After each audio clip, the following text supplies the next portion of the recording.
tutto il litorale è colpito, ma colpito in modo importante. Prendiamo atto che gli accorgimenti degli operatori, dei consorzi hanno dato una mano, qua siamo vicini a una duna che qualcosa ha salvato, ma è drammatica la forza del mare ieri che ovviamente non ha fermato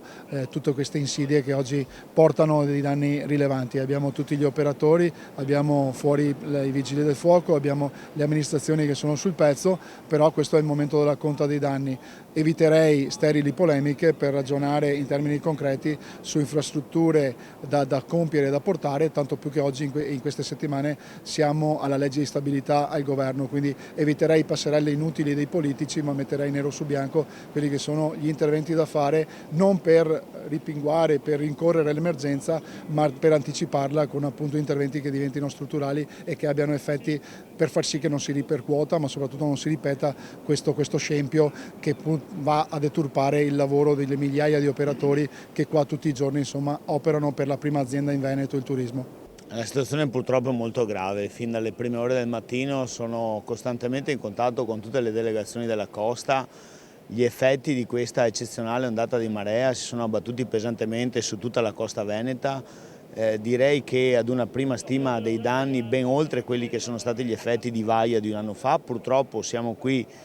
a contare i danni strutturali che si sono abbattuti sulla costa e quelli che saranno gli interventi manutentivi per poi ripristinare la condizione delle nostre spiagge. È chiaro che alla luce di questo ulteriore evento non possiamo che essere tutti convergenti sul fatto che la difesa delle coste, la difesa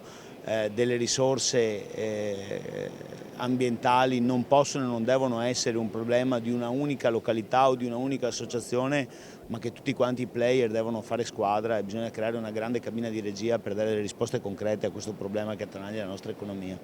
Un territorio sempre più delicato e che richiede interventi strutturali.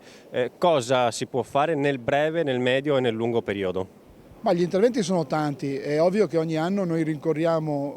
migliaia e migliaia di metri cubi di sabbia che portiamo, spendiamo milioni di euro per poi vedere il mare e appunto